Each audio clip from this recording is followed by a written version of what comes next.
Bab 1031. Menurut pertanyaan dan pemahaman Mia, kamar dagang ini sudah membahas jalan buntu. Itu hampir kehabisan bisnis, jadi perlu dipindahkan. Harganya pasti melambung. Jika David ingin mengambil alih, ia harus bisa menurunkan harganya. Antusiasme David langsung berkurang setengahnya. Dia menginstal dan memutuskan untuk tidak meminta harga yang lebih rendah. Terserah, 200 miliar tidak apa-apa. Ini masih akan menjadi 2000 poin mewah. Saya ambil dulu. Setidaknya saya bisa menembus level celestial dan meningkatkan kekuatan pikiran saya ke level 10 celestial. Kekuatan tempur saya dapat mencapai peringkat infinity parsial dengan tubuh dan pikiran saya di level 10 celestial. Itu akan cukup untuk saat ini. Setelah urusan di Plane Boundless ini selesai, aku akan pergi ke kawasan makmur Bima Sakti dan terus meminta Mia mengawasi kamar dagang lainnya. David tidak tertarik dengan bisnis lain. Lagi pula, peningkatan poin mewahnya akan terlalu lambat. Ini adalah setetes dalam ember untuk kebutuhannya sekarang, yang diukur dalam puluhan ribu. Dia akan dengan mudah menghabiskan ratusan miliar, atau bahkan triliunan dolar galaksi. Membeli kamar dagang. Inilah yang dibutuhkan David. Dia harus bertahan dalam membeli kamar dagang. Sayangnya, tidak ada yang mau menjual kamar dagang yang dikelola dengan baik. Oleh karena itu, David perlu memilih kamar dagang yang tidak dikelola dengan baik dan dibeli dengan harga premium. Lagi pula bisnis mereka tidak bagus, dan mereka tidak bisa menghasilkan uang. Jadi, David tidak percaya bahwa mereka tidak akan menjual kamar dagang mereka ke boros seperti dia. Kamar dagang akan menelan biaya 2 atau 300 miliar. Bukankah dia harus mengeluarkan biaya 2 atau 3 triliun untuk membeli 10? David telah menentukan rencana berikut di pikirannya. Mia, tolong selesaikan masalah kamar dagang secepatnya. Tidak perlu menurunkan harga. Beli saja dengan harga 200 miliar galaksi dolar. Kami tidak dapat meninggalkan planet Boundless untuk saat ini, begitu juga Anda. Dapat meminta keluarga Anda untuk menghubungi penjual. Setelah finalisasi, saya akan langsung mentransfer uangnya, David mengatakan. Tuan David, apakah Anda terburu-buru? Tanya Mia. Ya, aku sedang terburu-buru. Saya sangat perlu membuat beberapa pencapaian untuk dilihat beberapa orang, jadi saya harus mempercepat. Toh, banyak orang yang menunggu. Melihat saya membodohi diri sendiri, jelas David. Tuan David, kami sebenarnya bisa menurunkan harganya. Pihak lain hampir gulung tikar, jadi mereka sangat ingin menjual. Saya berasumsi bahwa kita dapat mengurangi harga setidaknya 1/10, dan menghemat 20 miliar dolar galaksi, kata Mia. Tidak perlu. Ini juga tidak mudah bagi para penjual. Jumlah uang ini bukan apa yang seharusnya. Kami melakukan bisnis, jadi tidak apa selama semua orang bisa menerima harganya. Langsung beli aja menurut kutipan pihak lain. Daud menolak. Benar-benar lelucon. Dia bahkan tidak akan mendapatkan 2000 poin mewah jika mereka menurunkan harga 1/10. Bukankah dia perlu menunda invasinya ke sebagian Infinity Rank? Ini benar-benar mustahil. Lalu, baiklah, saya akan melakukannya sekarang. Petik 2. Saya pergi setelah berbicara. Meskipun dia memiliki banyak pertanyaan di pikirannya, dia merasa tidak pantas untuk bertanya. Lagi pula, setiap orang memiliki rahasianya masing-masing. David jelas belum mau memahaminya, jadi dia akan melupakannya dan melakukan apa yang David minta. Saya kira dia benar tidak peduli dengan uang. Petik 1. Kini, Mia semakin penasaran dengan identitas David. Bab 1032. 3 hari kemudian, Mia akhirnya menyelesaikan pembelian kamar dagang. Dia meminta anggota keluarganya untuk menghubungi penjual sebelum menyelesaikannya. Lagi pula, itu melibatkan transaksi yang melibatkan 200 miliar dolar galaksi, jadi dia tidak hanya harus bertanggung jawab atas David, tetapi dia juga harus bertanggung jawab atas dirinya sendiri. David berhasil membayar 200 miliar galaksi dollars dan mendapat 2000 poin mewah. Kekuatan pikirannya segera menembus ke tingkat surgawi 10. Setelah sedikit sakit kepala, David merasa segar kembali. David menggelengkan kepalanya dan membuka panel sistemnya. Pembawa acara, David Liddell. Saldo, 999949102500000 dolar Galaxy. Body, Celestial level 10+. Pikiran, Celestial level 10+. Pertarungan, peringkat tak terhingga parsial. Keterampilan tempur, Void Punch, level awal plus tamparan penghancur udara, level awal plus level awal teknik pedang pemisahan jahat plus. Keahlian, pengobatan tradisional kuno, pakar plus. Poin mewah, 182. Dengan tubuh dan pikirannya di level 10, kekuatan tempur David mencapai sebagian Infinity Rank. Meskipun demikian, akan sedikit menantang jika dia ingin terus melewati level ini dan mencapai peringkat tak terhingga. Itu akan membutuhkan 10.000 poin mewah hanya untuk menerobos. Selain itu, David hanya menyisakan 182 poin, jauh dari cukup. Namun, dengan kekuatan tempurnya sebagian di Infinity Rank, selama dia tidak bertemu dengan Grandmaster atau raksasa dari kekuatan utama, David tidak akan terkalahkan. 8 keluarga terkemuka bukanlah lawannya sama sekali, selama Grandmaster mereka tidak keluar. Selanjutnya, David menunggu Putri Astrid dan Sang Ruil Sinners muncul. Dia ingin menyelesaikan pertempuran dengan cepat, ambil Mia dari planet Boundless, dan menuju ke bagian Bima Sakti yang paling makmur sehingga dia dapat terus mencari kamar dagang yang dikelola dengan buruk. Waktunya masih sangat ketat. Grandmaster Tufin, S. Kekuatan tempur Infinity Rank seperti sebilah pisau yang menggantung di atas kepala David, yang bisa jatuh kapan saja. Hanya dengan menyelesaikan masalah dengan keluarga Tufin dan menjaga bumi di lingkungan yang benar aman barulah David bisa bebas menimbulkan gelombang di Bima Sakti. Di luar planet tanpa batas, Princess Astrid dan yang lainnya akhirnya tiba setelah menempuh rute alternatif pada hari sebelumnya. Saat ini, mereka tampak babak belur dan kelelahan. Emerald mendukung Mes Madrigal. Jika seseorang melihat lebih dekat, orang akan menyadari bahwa mes lengan Madrigal patah. Kemarin, mereka ditangkap oleh salah satu pendosa Sang Ruil. Sang Ruil Sinner yang menyusul mereka adalah Mid Cosmos Ranker. Dia mungkin telah melihat bahwa orang dengan kekuatan tempur tertinggi di antara mereka hanyalah seorang pemula peringkat kosmos, jadi dia tidak memberitahu yang lain. Sebaliknya, dia mencoba untuk menjatuhkan ketiganya sendiri. Meskipun Madrigal hanyalah seorang Cosmos Ranker pemula, dia memiliki semua jenis kartu truf penyelamat hidup yang diberikan Kaisar kepada Putri Astrid. Setelah beberapa pertempuran sengit, dia akhirnya membunuh sang pendosa Sang Ruil, yang berada di peringkat pertengahan kosmos, dengan membuatnya lengah. Karena itu, Madrigal akhirnya mematahkan salah satu lengannya dan terluka parah. Mereka menang, tapi hati Putri Astrid terasa berat. Ini karena dia mendengar dari Sang Ruil Sinner bahwa mereka datang dengan persiapan kali ini. Untuk mencegah terjadinya kecelakaan, mereka bahkan mengirim Celestial Ranker untuk menangkapnya. Lagi pula, dukungan ayahnya baru akan tiba beberapa hari kemudian. Bahkan jika mereka tiba di planet Boundless. Bab 1033. Bab 1033. Bisakah seseorang di sini melawan Celestial Ranker? Tidak mungkin. Astrid menggelengkan kepalanya. Wilayah tanpa batas hanyalah wilayah yang sedikit terbelakang. Mereka tidak akan memiliki Celestial Ranker yang bertanggung jawab atas itu. Selanjutnya, sang pendosa Sang Ruil menyampaikan kabar tersebut kepada rekannya sebelum dia meninggal. Astrid percaya tidak akan lama lagi Sang Ruil Sinner pangkat surgawi menyusul mereka. Pada saat itu, semua planet Boundless akan terlibat. Ada kemungkinan manusia yang tak terhitung jumlahnya yang tinggal di sana akan dibunuh tanpa ampun oleh Sang Ruil Sinners karena kedatangannya. Yang mulia, akhirnya kita sampai di planet tanpa batas. Kita diselamatkan, kata Emerald sambil tersenyum, mendukung Mes Madrigal. Mereka bertiga akan ditangkap oleh Sang Ruil Sinners jika bukan karena kartu truf penyelamat hidup Sang Putri yang diberikan kepadanya oleh Kaisar sehari yang lalu.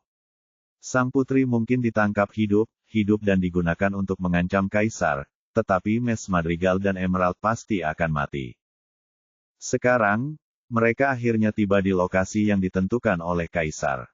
Emerald dan Mother Eagle tersenyum. Astrid memandangi planet besar dengan sabuk asteroid yang memikat tidak jauh dari sana.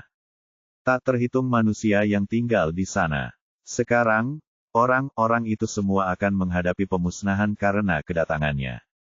Sebagai putri Astrid dari Kekaisaran Bima Sakti, Astrid tidak boleh egois. Yang mulia, ayo pergi. Ayo cepat turun. Petik 2. Emerald mendukung Mes Madrigal saat dia bersiap untuk memasuki planet Boundless. Zamrud, aku tidak bisa, kata Astrid sambil menggelengkan kepala. Kenapa? Zamrud jelas terkejut dan bertanya dengan bingung. Saya tidak bisa melarikan diri kali ini. Para pendosa Sangruil jelas sudah siap, dan tak seorang pun di wilayah tanpa batas yang bisa melawan serdadu surgawi. Saya hanya akan menyebabkan bencana bagi orang di planet tanpa batas. AS Bima Sakti. Putri Kerajaan, aku tidak bisa egois. Anda harus turun dengan Mes Madrigal, dan aku akan mengalihkan para pendosa Sangruil itu pergi, kata Astrid dengan tenang. Yang mulia, jangan lakukan hal bodoh. Yang mulia mengatur agar kami pergi ke planet tanpa batas, jadi kami tidak punya pilihan selain pergi ke sana sehingga orang yang dikirim oleh Kaisar dapat menemukan kami, Mes Madrigal berkata dengan lemah. Nyonya, Madrigal, jangan menipu dirimu sendiri. Orang yang dikirim ayahku tidak akan tiba begitu cepat, dan pendosa Sangruil akan segera mengejar kita. Juga, kartu truf ayahku tidak bisa berurusan dengan Celestial Ranker. Para pendosa Sangruil ini telah memperhitungkan segalanya dalam rencana mereka. Jadi, saya tidak bisa lepas dari bencana ini, desa Astrid. Tapi, petik 2, Emerald ingin mengatakan sesuatu untuk membujuk sang putri, tetapi dia tidak dapat menemukan sesuatu untuk dikatakan. Emerald, bawa Mes Madrigal turun sekarang. Saya akan menunggu mereka di sini, lalu membawa mereka pergi, jadi Anda akan aman. Petik 2. Yang mulia mengirim saya untuk melindungi Anda. Jika Anda tidak pergi, saya juga tidak akan pergi. Lebih buruk menjadi lebih buruk, kita akan mati bersama, Mes, kata Madrigal. Mes Madrigal, Sangruil Sinners itu hanya ingin menangkap saya hidup, dan kemudian menggunakan saya untuk mengancam ayahnya. Jadi, mereka tidak akan membunuh saya jika saya masih berharga. Namun, Anda berbeda. Anda pasti akan mati begitu mereka menangkapmu. Pergi. Tidak desak Astrid. Dia mengatakan itu untuk membujuk Mes Madrigal dan Emerald untuk pergi. Terus terang, Astrid sudah siap. Dia tidak akan membiarkan pendosa Sangruil mendapat kesempatan untuk mengancam ayahnya. Jika dia tidak dapat melarikan diri, dia akan bunuh diri dan tidak menempatkan ayahnya pada posisi yang sulit. Yang mulia, kami tidak akan meninggalkan Anda di sini. Jika Anda tidak ikut dengan kami, maka kami akan tinggal di sini bersama Anda. Ini akan kita hadapi bersama-sama, Mes, kata Madrigal. Bukannya dia tidak mau pergi, itu karena dia tidak bisa. Jika Kaisar melihat ini di masa depan, seluruh keluarganya akan musnah. Ya, Yang mulia, aku tidak akan pergi jika kamu tidak. Kami tumbuh bersama, dan kamu seperti kakakku. Plus, kamu juga satu-satunya anggota keluargaku. Saya akan tetap di sini dan menghadapi masalah apapun di sana ada di sampingmu, seru Emerald. Dia tidak sama dengan Mes Madrigal. Dia adalah seorang yatim piatu dan tumbuh bersama sang putri, jadi keduanya sangat dekat. Emerald tidak akan ragu untuk mengorbankan dirinya jika dia berpotensi menyelamatkan sang putri. Bab 1034. Astrid tidak berusaha membujuk mereka lebih jauh. Dia tahu bahwa tak satu pun dari mereka akan meninggalkannya. Karena mereka bertiga tidak bisa melarikan diri, mereka hanya bisa menunggu di sini untuk kedatangan Sangruil Sinners. Kalau tidak, orang-orang itu pasti mengira mereka bersembunyi di planet tanpa batas, dan kemudian akan menyerang planet tanpa batas. Pada saat itu, orang-orang di planet tanpa batas akan terlibat. Oleh karena itu, mereka hanya bisa menunggu Sangruil Sinners datang sebelum mereka terus melarikan diri. Kemudian, mereka akan mencoba memimpin para pendosa Sangruil menjauh dari planet tanpa batas. Burg tidak mengetahui bahwa Putri Astrid telah tiba di luar planet Boundless. Saat ini, dia sedang sibuk menyiapkan berbagai sistem perlindungan. Meskipun sistem perlindungan ini tidak berguna melawan anggota peringkat surgawi dari Sangruil Sinners, mereka lebih baik daripada tidak sama sekali. Burke sekarang menggenggam apapun yang dia bisa. Dia mencoba berjudi dengan kemampuan terbaiknya. David masih dengan santai mengistirahatkan matanya sambil berbaring di kursi di halaman rumahnya. Sudah beberapa hari, mengapa Putri Astrid belum juga datang? Apakah dia ditangkap dalam perjalanan ke sini? Jika ya, lalu mengapa saya masih membuang waktu saya yang berharga di sini di planet tanpa batas? Bukan urusanku jika dia ditangkap saat dalam perjalanan ke sini. Kaisar Kekaisaran Bima Sakti seharusnya tidak meminta pertanggungjawaban kita untuk itu. Petik 1. David akan menunggu 1 hari lagi. Jika Putri Astrid masih belum datang, dia akan bertanya pada Burke besok. Jika Putri Astrid ditangkap di tengah perjalanannya, dia akan membawa Mia pergi dari planet Boundless. Setelah setengah hari menunggu, Astrid dan yang lainnya melihat lebih dari 10 cahaya bergerak ke arah mereka dengan kecepatan cahaya di luar planet Boundless. Mereka di sini, gumam Astrid setelah melihatnya. Nona, Madrigal dan Emerald juga melihat mereka. Pada saat ini, mereka merasa gelisah. Tidak ada nasib melarikan diri. Nyonya, Madrigal, Emerald, ayo berangkat. Petik 2. Setelah Astrid mengatakan itu, dia berjalan di samping keduanya dan memecahkan sebuah bola kaca di tangannya. Perisai cahaya muncul dan menutupi mereka. LLL. Mereka akan pergi ke arah lain untuk memimpin Sangruil Sinners menjauh dari planet Boundless.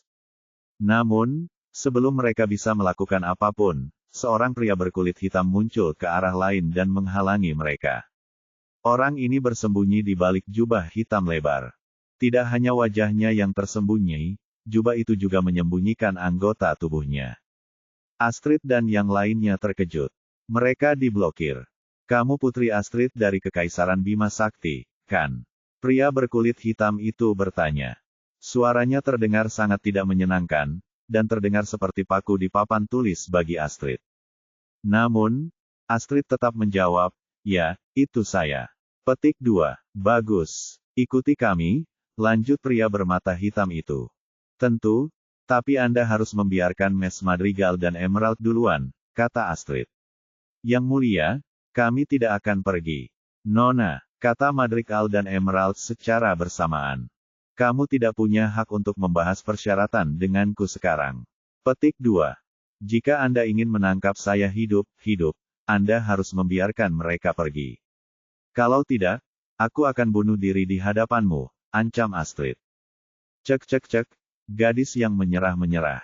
Seperti yang diharapkan dari Putri Astrid dari kekuasaan Bima Sakti, Putri Kaisar Nimbus. Sayangnya, Anda telah mengancam orang yang salah. Jika Anda berani bunuh diri, saya akan memberi mereka nasib yang lebih buruk dari kematian, dan kemudian saya akan menghancurkan planet di depan Anda sehingga semua orang akan mati karena Anda, kata pria berbaring hitam sambil tertutup. Namun, tawanya membuat mereka merinding. Memangnya, Anda harus berpikir dengan hati-hati. Jika saya mati di sini, misi Anda akan gagal. Ketika itu terjadi, Anda tidak akan bisa memaafkannya tidak peduli berapa banyak orang yang Anda bunuh. Tuanmu tidak akan memaafkanmu. Mengerjakan Anda pikir Anda dapat menangani konsekuensi dari kegagalan Anda. Kata Astrid, tidak mempengaruhi sama sekali dengan ancaman itu. Pria memandang hitam itu tidak mengatakan apa-apa. Sebaliknya, dia tetap diam untuk sementara waktu. Pada saat ini, puluhan cahaya terang juga datang, semuanya mengenakan jubah hitam. Bab 1035. Mereka langsung membentuk lingkaran, mengelilingi Astrid dan gengnya di dalam perisai cahaya di tengah. Kita bisa melepaskan keduanya, tapi kamu harus mengikutiku hidup, atau aku akan membunuh orang ini. Pria berjubah hitam itu berkata lagi. Putri Astrid tidak bisa mati. Jika tidak, mereka akan disambut dengan hukuman yang berat. Untuk memastikan misi ini berhasil, Raja pergi dan secara pribadi menghentikan Kaisar Kekaisaran Bima Sakti dengan biaya mengungkap rahasia kerja sama Sangruil dengan binatang galaksi. Ini menunjukkan betapa pentingnya tugas Raja untuk menangkap Putri Astrid kali ini. Jika mereka masih gagal dalam situasi ini, maka mereka benar-benar akan menjadi pendosa Sangruil, dan mereka akan menerima hukuman yang paling berat dari Sangruil. Baik, jawab Astrid. Yang mulia. Petik 2. Yang mulia. Petik 2. Keduanya nih, Madrigal dan Emerald menangis bersamaan. Emerald, pergi dengan Mes Madrigal. Kembalilah dan beritahu ayah dan ibu bahwa aku telah mengecewakan mereka. Petik 2. Yang mulia, kami tidak akan pergi. Petik 2. Ya, kami tidak akan meninggalkanmu. Petik 2. Anda tidak akan membantu bahkan jika Anda tinggal. Anda hanya akan membuat saya merasa lebih bersalah dan kesal.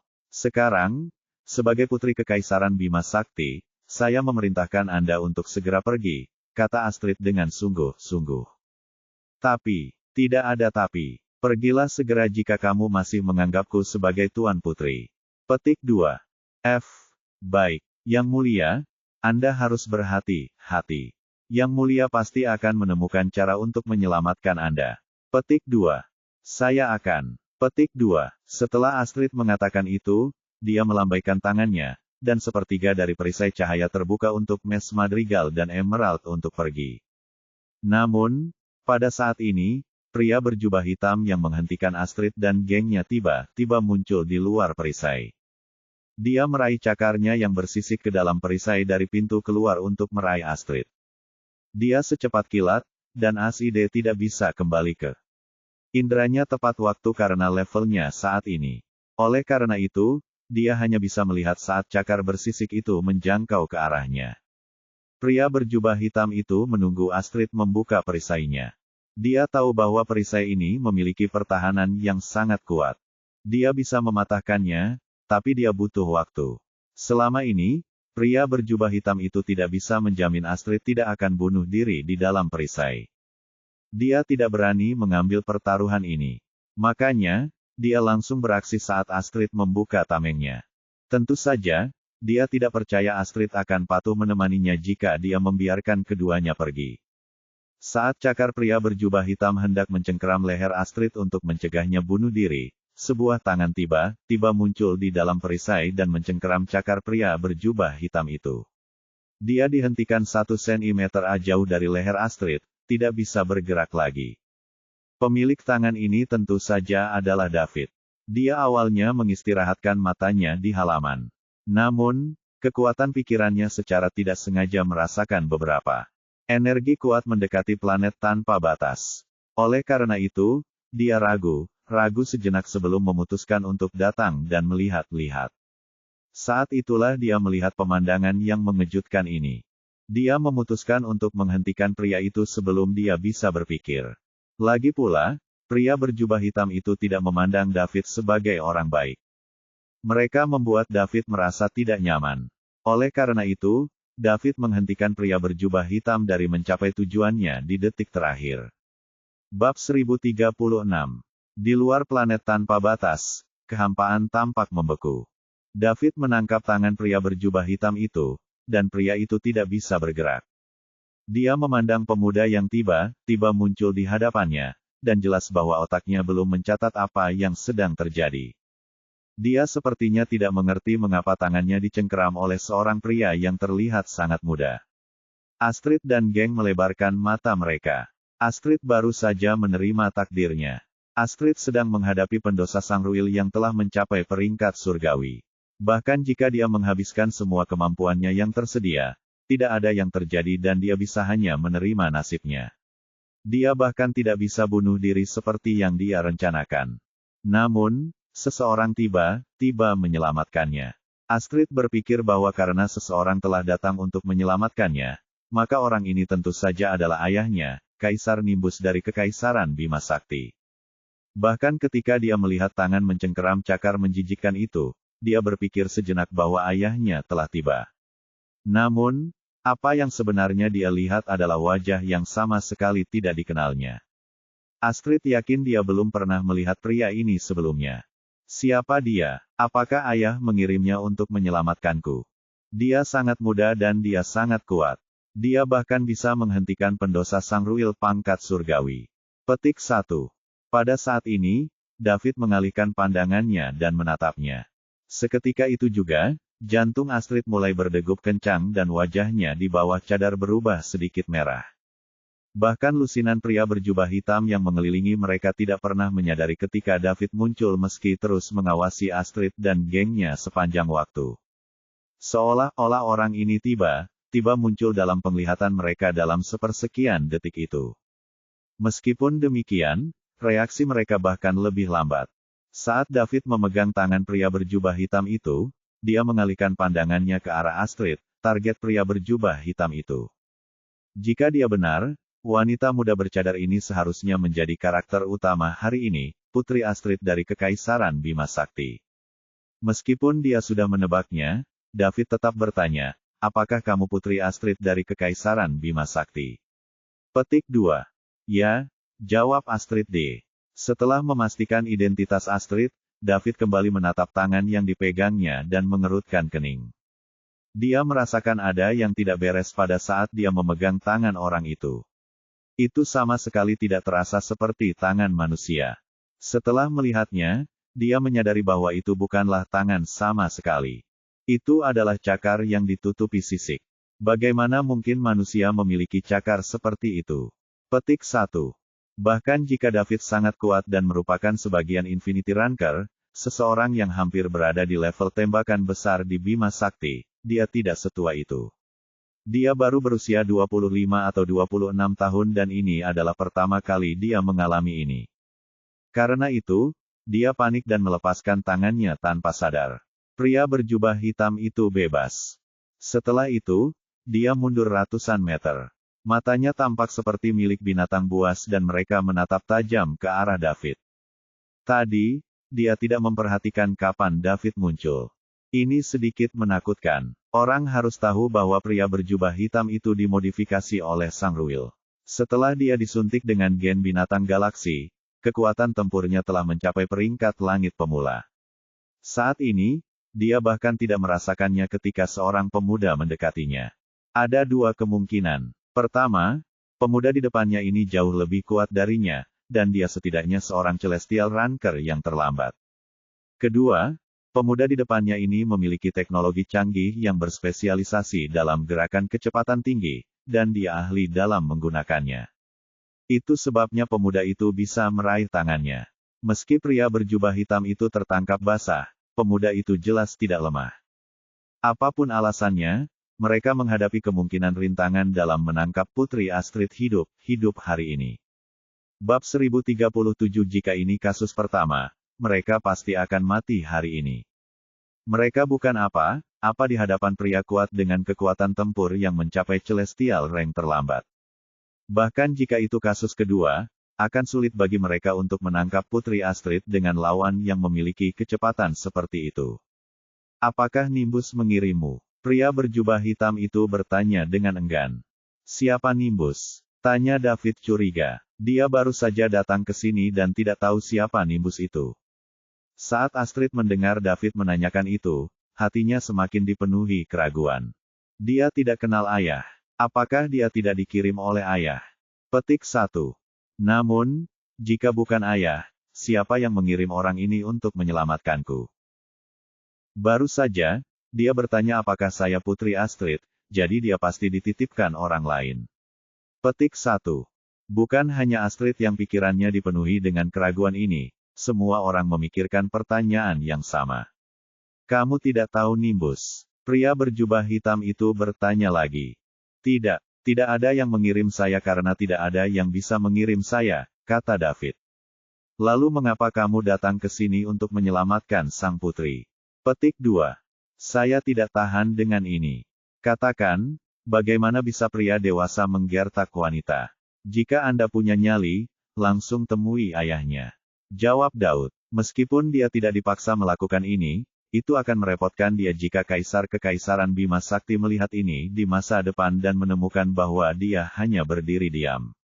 Tentu saja, faktor terpenting untuk dipertimbangkan saat ini adalah dia tidak bisa mengalahkan Kaisar. Namun, dia hanya malu untuk mengatakannya dengan lantang. Dia adalah sebagian Infinity Ranker, jadi dia masih perlu melindungi reputasinya. Kamu. Petik 2. Pria berjubah hitam itu memelototi David. Jika David mengatakan Kaisar Nimbus mengirimnya, dia akan menerimanya. Namun, David datang untuk menghancurkan rencana besar yang sudah lama dipikirkan dan direncanakan Sangruil hanya karena dia tidak tahan. Pria berjubah hitam itu berjuang untuk menerima ini. Apakah Anda tahu apa yang Anda lakukan? Ini adalah dendam antara Kekaisaran Bima Sakti dan Sangruil. Apakah Anda yakin ingin ikut campur dan melibatkan diri dalam kekacauan ini? Pikirkan konsekuensinya. Bisakah Anda dan keluarga Anda menanggungnya? Saya bisa berpura-pura tidak terjadi apa-apa jika Anda bijaksana dan pergi sekarang. Jika tidak, Sangruil tidak akan memaafkanmu, ancam pria berjubah hitam itu. Tentu saja, pria berjubah hitam itu tidak mau mengambil tindakan jika tidak perlu. Dia tahu kekuatan lawannya, dan dia tidak lemah. Selain itu, lelaki berjubah hitam itu tahu bahwa dia bukan lawan David dilihat dari kecepatan kilatnya tadi. Bahkan jika pria berjubah hitam itu berubah menjadi binatang buas, dia mungkin tidak akan menang. Astrid dan kawan-kawan merasakan hati mereka menegang mendengar kata pria berjubah hitam itu. Apa yang akan mereka lakukan jika David takut pada Sangruil Sinners dan memutuskan untuk meninggalkan mereka? Ketiganya akhirnya melihat secercah harapan, tapi sekarang mereka masih akan jatuh ke tangan Sangruil Sinners. Jika Kaisar mengirim David, ketiganya tidak akan memiliki pemikiran ini sama sekali. Namun, David mengatakan dia tidak mengenal Kaisar. Jadi, mereka tidak pasti. Dia tidak tahu Kaisar tapi tahu Putri Astrid dalam kesulitan dan datang untuk menyelamatkannya. Apa yang terjadi? Ketiganya memiliki banyak pertanyaan di hati mereka, tetapi mereka tidak dapat menanyakannya sekarang. Tuan, tolong bantu kami. Ayah saya adalah Kaisar Nimbus dari Kekaisaran Bima Sakti, dan saya putrinya, Putri Astrid dari Kekaisaran Bima Sakti. Jika Anda bersedia membantu kami, ayah saya dan saya tidak akan pernah melupakan hidup Anda, anugerah. Astrid menatap David dan berkata sambil membungkuk. Daud terkejut. Jadi Nimbus adalah Kaisar Kekaisaran Bima Sakti. Petik 1. Meskipun dia mengetahui beberapa informasi tentang Kaisar, dia tidak tahu siapa nama Kaisar itu. Bab 1038. Bab 1038 David memandang Astrid dan sedikit mengangguk. Kemudian, dia menoleh untuk melihat pria bermata hitam di kejauhan dan bertanya, saya tidak punya pilihan. Aku sudah terjebak dalam kekacauan ini sekarang. Lagi pula, sekarang aku penasaran, apakah kamu manusia atau binatang? Apakah kalian semua berkilau hitam? Tidak bisakah Anda membiarkan orang lain melihat Anda? Petik 2. Apakah kamu yakin ingin memasukkan hidungmu ke dalam ini? Apakah Anda tidak takut kedinginan tanpa akhir Sangruil? Pria berkulit hitam itu tidak menjawab pertanyaan David melainkan bertanya.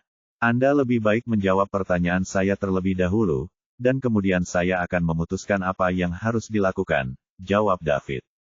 Dia sangat ingin tahu apa yang tersembunyi di balik jubah hitam orang ini karena itu membuatnya sangat tidak nyaman. Pria memandang hitam itu tidak mengatakan apa-apa. David dan yang lainnya tidak bisa melihat ekspresi. Musuh kita sangat licik. Bersiaplah untuk terlibat dalam mode binatang buas, kata pria yang diselimuti hitam itu tiba-tiba. Dia tahu bahwa sejak David datang untuk menyelamatkan Astrid, dia tidak mungkin pergi. Oleh karena itu, dia memutuskan untuk menggunakan kartu trufnya secara langsung dan bertarung. Mungkin masih ada kesempatan untuk menang dengan cara ini. Ya, Pak, lebih dari kerutan pria hitam lainnya menjawab hal yang sama waktu. Segera setelah itu, semua pria yang memegang hitam menjulurkan cakar bersisik mereka dan merobek jubah hitam mereka, menampilkan warna asli mereka. David, Astrid, dan yang lainnya menambahkan mata. Mereka melihat bahwa pria yang memegang tangan hitam ini sama sekali bukan manusia. Sebaliknya, mereka adalah binatang buas yang bersisik. Meskipun mereka masih memiliki kepala manusia, mereka juga memiliki sisik di wajah mereka. Mereka tidak lagi memiliki mata manusia, melainkan memiliki mata seperti ular. Apakah mereka masih manusia? Mereka adalah monster setengah manusia, setengah monster. Petik 2. Kurung tutup. Ketika Emerald melihat pemandangan yang menakutkan ini, dia berteriak. David dan yang lainnya juga menarik napas dengan tajam. Mereka telah melihat manusia dan semua jenis binatang sebelumnya tetapi belum pernah melihat setengah manusia, setengah binatang. Bagaimana mereka melakukan ini? Petik 1. Setelah pria hitam melepas jubah mereka, tubuh mereka mulai berubah. Sisik semakin banyak muncul di tubuh mereka, dan beberapa kepala ular muncul di bahu mereka. Setelah itu, ekor panjang muncul di pantat mereka. Seseorang akan ketakutan hanya dari adegan ini. Emerald sudah menutup matanya untuk berhenti melihat. Astrid sedang berpikir keras saat melihat kepala ular muncul di bahu pria yang diselimuti hitam itu. Ada 4 kepala di setiap sisi, jadi selain kepala aslinya, totalnya ada 9 kepala. Astrid pernah melihat binatang galaksi semacam ini di buku sebelumnya. Ini adalah NDA, ular berkepala. Ini adalah binatang galaksi yang sangat agresif. Itu sangat kuat, jadi setidaknya menduduki peringkat 10 besar di antara binatang buas galaksi. Yang terpenting, buku itu menyatakan bahwa manusia adalah makanan utama ular berkepala 9. Ternyata para pendosa Sangruil ini berkolaborasi dengan ular berkepala 9. Mereka bahkan mentransplantasikan gen mereka untuk meningkatkan kekuatan mereka. Apakah mereka tidak tahu bahwa ular berkepala 9 ingin membesarkan manusia agar mereka memiliki persediaan makanan yang konstan? Anda bekerja dengan ular berkepala 9. Anda menghidupkan umat manusia. Jika mereka menemukan kelemahan umat manusia, maka kamu akan menjadi pendosa, dan semua orang akan menghukummu. Astrid menunjuk ke setengah manusia, setengah hewan bibrida dan menggeram. 9. Kepala ular. Petik 1. David belum pernah mendengar atau melihat ini sebelumnya. Tidak ada ular di bumi, hanya ular. Ular dan naga hanya muncul dalam mitologi. Bab 1039. Bab 1039 David memandangi orang ini. Setelah berubah menjadi mode buas, kekuatan tempur orang ini meningkat secara signifikan. Dia telah melihat peningkatan kekuatan tempur yang begitu tiba ketika dia bertarung dengan Adan dari keluarga Tufin. Namun, perbedaannya adalah setelah Adan menggunakan ramuan pembakar darah, dan meskipun lapisan gas merah muncul di bagian luar tubuhnya seperti baju besi binatang buas, setidaknya David dapat melihat bahwa itu adalah seseorang di dalamnya. Sementara itu, orang ini bukan lagi manusia, mereka sepenuhnya adalah binatang buas. Tidak sulit untuk mengartikan dari kata Putri Astrid bahwa orang ini bukanlah orang baik. David memutuskan untuk bertanya apa yang terjadi setelah dia merawat mereka. Bukan terserah Anda apakah kami mengkhianati kemanusiaan. Selama kita menghancurkan kekaisaran Bima Sakti dan menjadi penguasa Bima Sakti, siapa yang berani memberi sanksi kepada kita? Hanya kita yang bisa memberikan sanksi kepada orang lain, kata pria yang memimpin. Anda tidak akan memiliki kesempatan untuk melakukan itu. Ayahku tidak akan pernah membiarkanmu. Petik 2. Cek, ayahmu. Kami akan bicara jika dia bisa mengalahkan raja kami. Sangruil bukanlah Sangruil yang sama abad lalu yang bersembunyi setelah dikejar dan diburu oleh kekaisaran Bima Sakti. Kali ini, kami telah kembali untuk balas dendam sambil dipenuhi dengan kebencian yang tak ada habisnya. Petik 2. Tidak mungkin. Ayah saya adalah eksistensi yang tak terkalahkan di Bima Sakti. Tidak ada yang bisa mengalahkannya, Astrid langsung membalas. Namun, mereka bisa mendengar suaranya sedikit bergetar, jadi dia pasti gugup. Benarkah? Lalu kenapa dia tidak datang untuk menyelamatkanmu secara langsung? Dengan kekuatan itu, dia bisa melintasi jarak yang sangat jauh dalam sekejap mata. Namun, dia masih belum datang. Jadi apa kau tidak mengerti, putri yang mulia? Astrid. Petik 2. Tidak. Ayahku tidak bisa dikalahkan. Dia hanya tertunda karena ada sesuatu yang terjadi. Astrid menghibur diri dengan panik. David memperhatikan sesuatu yang berbeda. Setelah Adan meminum ramuan pembakar darah, meskipun kekuatan tempurnya meningkat, dia tidak dapat mengendalikan emosinya, dan tubuhnya perlahan akan membusuk.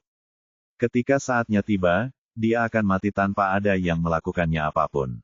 Namun, orang ini tampaknya tidak terpengaruh sama sekali. Dia masih bisa berbicara secara runtut dengan Putri Astrid, tubuh mereka juga tidak menunjukkan tanda-tanda pembusukan. David tidak repot, repot mendengarkan omong kosong mereka. Dia menggunakan kekuatan pikirannya yang terwujud untuk membentuk bola transparan dan membungkus Astrid dan geng di dalamnya untuk mencegah mereka terluka oleh gelombang kejut. Kemudian, dia menghilang dari tempatnya berdiri. Dia muncul di depan pemimpin pria berjubah hitam dalam sekejap. Seseorang harus menangkap pemimpinnya jika ingin menangkap seorang pencuri. Oleh karena itu, David harus menyingkirkan orang yang paling kuat terlebih dahulu. Tentu saja, meskipun pemimpinnya adalah yang paling berkuasa di antara orang itu, dia tetap bukan siapa bagi David. Bahkan jika kekuatan tempurnya meningkat setelah masuk ke mode beast, dia hanya berada di pertengahan Celestial Rank. Kekuatan tempur David saat ini sebagian Infinity Rank. Perbedaan antara keduanya begitu besar, dan tidak ada bandingannya sama sekali. Boom! Pria berjubah hitam yang berubah menjadi binatang buas itu merasa pandangannya mengabur, dan semburan rasa sakit membuatnya kewalahan sebelum dia sempat bereaksi. Kemudian, tubuhnya terlempar oleh kekuatan yang kuat. David berdiri di tempatnya. Dia hanya mencoba merasakan sesuatu.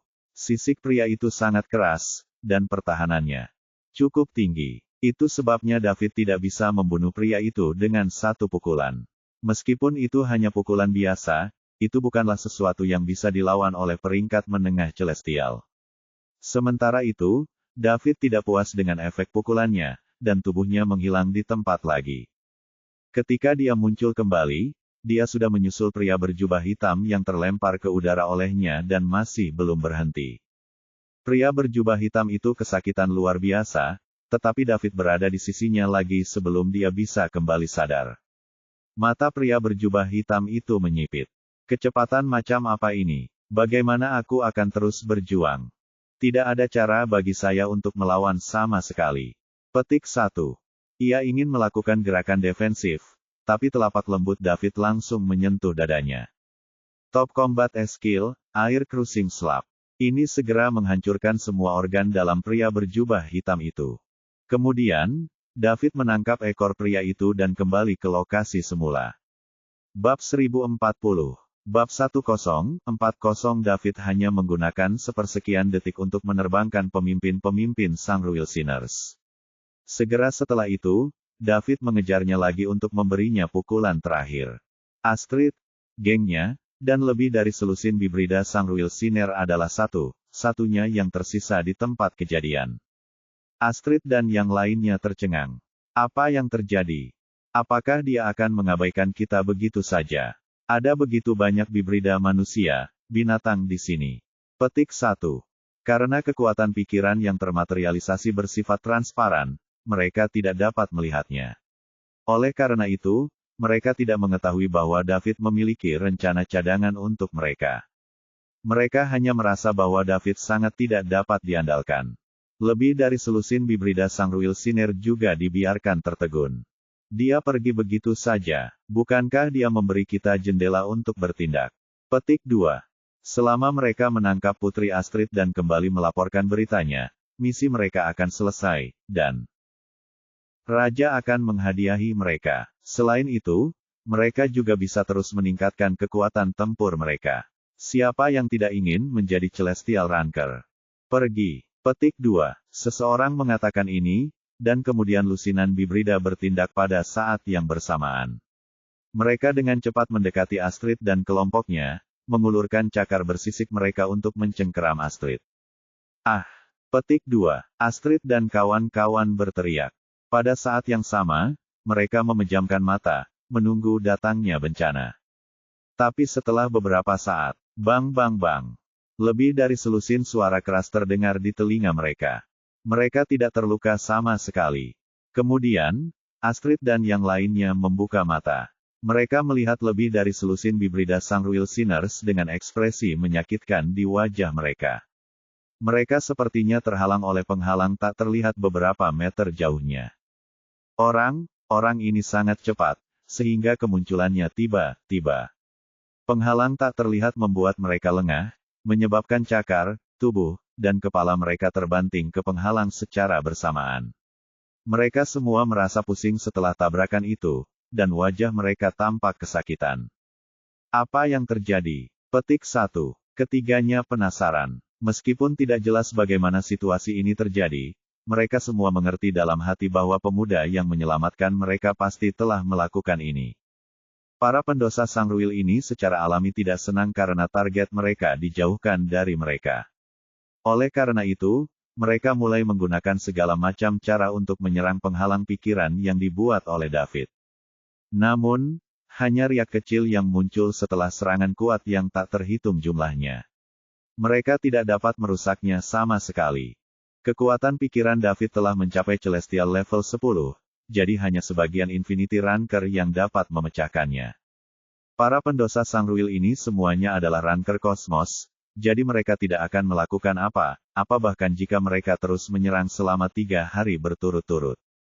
Awalnya, Astrid dan kawan masih resah dan takut pembatas itu jebol.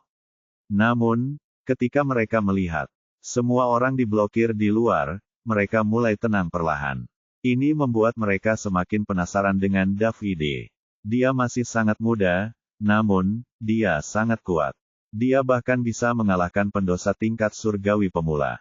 Selain itu, dia bahkan memiliki penghalang tak terlihat yang aneh ini.